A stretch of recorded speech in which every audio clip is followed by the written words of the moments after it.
Hi, this is Brett Miller, and I'm here today because I'd like to help you make your app more successful. And the way that you do that, not only by building a great app, but also by marketing it properly. And I have 7 tips that I wanted to share today that can definitely take you in the right direction towards achieving the success that you'd like with your mobile app. So without further ado, let's jump right into it. Now, you notice my list is based on a 0. And that's not because I'm a computer nerd and I like lists 0 based as opposed to 1 based. The 0 actually has a different meaning. That is because this can actually happen before you have your app complete. This is pre-launch type work. So this is something you can put in place well before the app is done and can start getting that positive momentum. And that has to do with social media and your brand. Now, many people visualize when they're creating an app that it's a standalone entity and that's what they have, an app. But really what they're creating is a brand and a business. So that's how you need to kind of visualize what you're creating.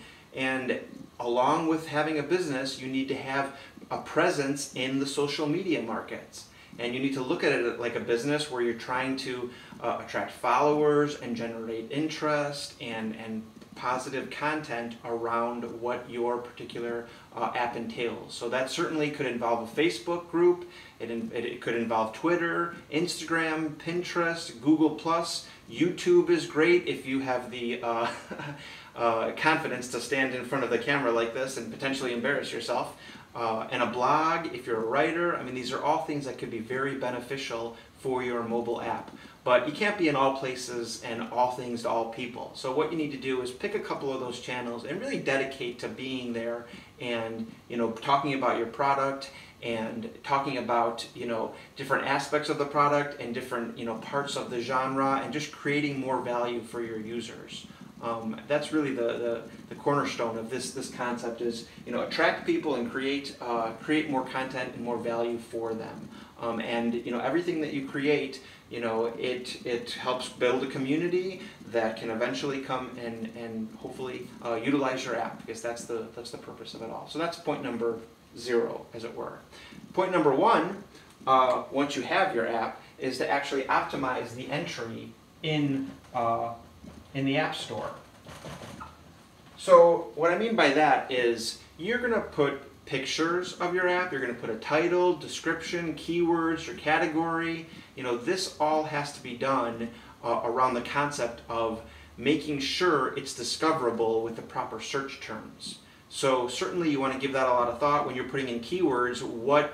It's just like something they would type, to find, just like something they put in Google when they try to find a search. You're creating the potential search entries that they could find your product under. So you want to, you put a lot of thought into that. And your description, you want to use bullet points and keep it short and to the point so people can be engaged as they're reading this and not just see paragraphs of text and skip over it. But around the graphics, you want to make sure those images that you upload are as attractive as possible. And I've even seen some people go away from this approach of just a screenshot of the app. What I like to see is some explanation about what things do. So some almost like marketing hype where there's arrows and use this and this does this, and there's some great examples out there of people who've done wonderful things with the graphics that they upload as part of their standard images. So that's something I would strongly encourage you to consider.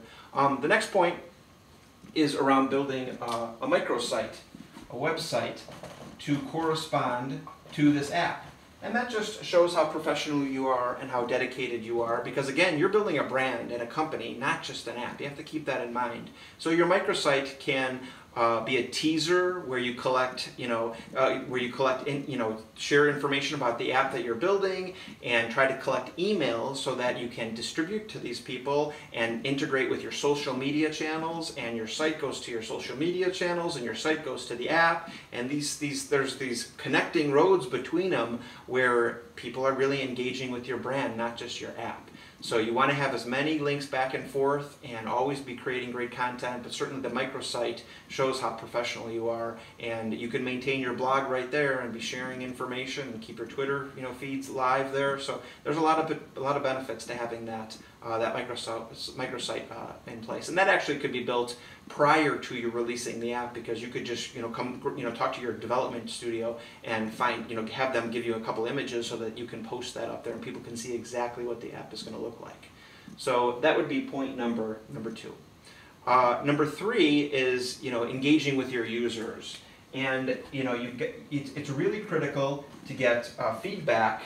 App reviews, let people rank them, let them tell you what's wrong with the app so that you can address it. It's a community. I mean, again, I can't drill this concept enough in, but it's around a brand, it's around community, it's around a business. It's not just an app. You got to revisualize what you're looking at here.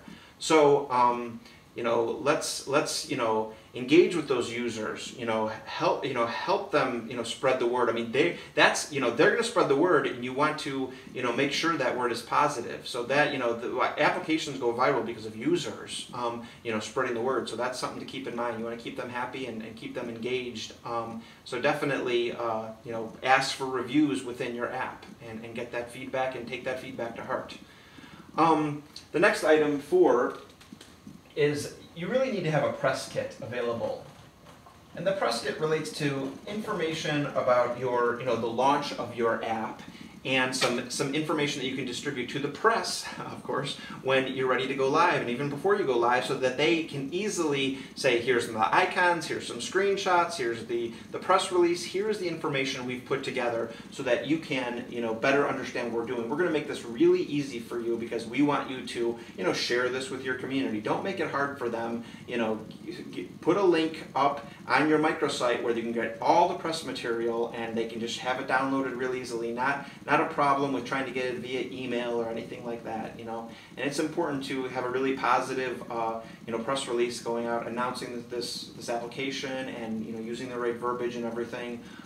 These are all points that will help make your app successful. The next point, of course, ties in with find those media outlets and those people that are in your industry. Whether it's magazines or sites specific to what you're doing, or just websites that review apps. I mean, it's critically important to get feedback from those people and get those links back to your site and to your app, and every place you can possibly get people to start talking about it. It's great if you can do that.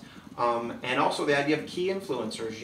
Where are the key influencers in the community? And let's get the app in their hand. I mean, I'm getting so excited about this. I'm thinking, let's get our app, in their hands. But it is your app. I'll give you all the credit. So, anyways, let's get it in the hands of the key influencers, so that they can form their opinion and share it with their community. That's really important. But there's, I would put together a large list of, the industry publications you want to target, of the app review websites that you're going to target, and, who the key influencers are. That's not easy to say on camera. In regular life it's easy to say, but on camera it's a little bit harder. So yeah, let's get it in their hands. You've got the press kit, just hand it over to the press when you're ready to launch. And then the final point, number 6, is to think outside of the box. Ways you can grow the business and spread the word in kind of unique ways. And that might be having some type of contest. So whatever the purpose of the app is, whoever does that first, whoever becomes, this level of user, whoever accomplishes it, offer to have their picture on the app, or release a press release announcing this person, was the first one to accomplish such and such goal. Try to think of unique ways to create a buzz. Contests are a great way to do that. Not where they win any real prize, but just where they're acknowledged. And then the other aspect is strategic partnerships. There are people in the community that have followers, that have a membership associated with what they're bringing out into the world. So tie in with them, and there's those strategic partnerships can be very valuable. And there's even, Apple offers affiliate partnerships when they're sending traffic to people who end up purchasing your app or downloading your app or whatever it would be. I think it's 7% they get as far as the percentage of the revenue. So Apple, of course, gets 30%. But if you have a person who sent that traffic to Apple, or to the app website, then in the next 24 hours, if they download that app, they would get 7%. So there's reasons why you can position your app as being valuable among people who are like-minded and are trying to accomplish something relatively similar, as long as the products are complementary. I mean, you won't want to necessarily do that with a competitor, of course. So these are the points to kind of get you started. There's a lot of advanced techniques around paying for traffic, but I don't think you need to get into any of these things. Success is more about following these core principles and doing it properly, as opposed to me needing to list out 100 things that you need to do. The biggest ones I see here is that social media and building your brand and reaching out to them regularly and listening to your users and engaging your users. That's the big one in my mind, because from community, your app will become successful, assuming it's a well-built app. So again, Brett Miller here just because I'd like to see your business idea and your app become as successful as possible. Feel free to reach out to me if you have any questions. I would be happy to help you. Thank you.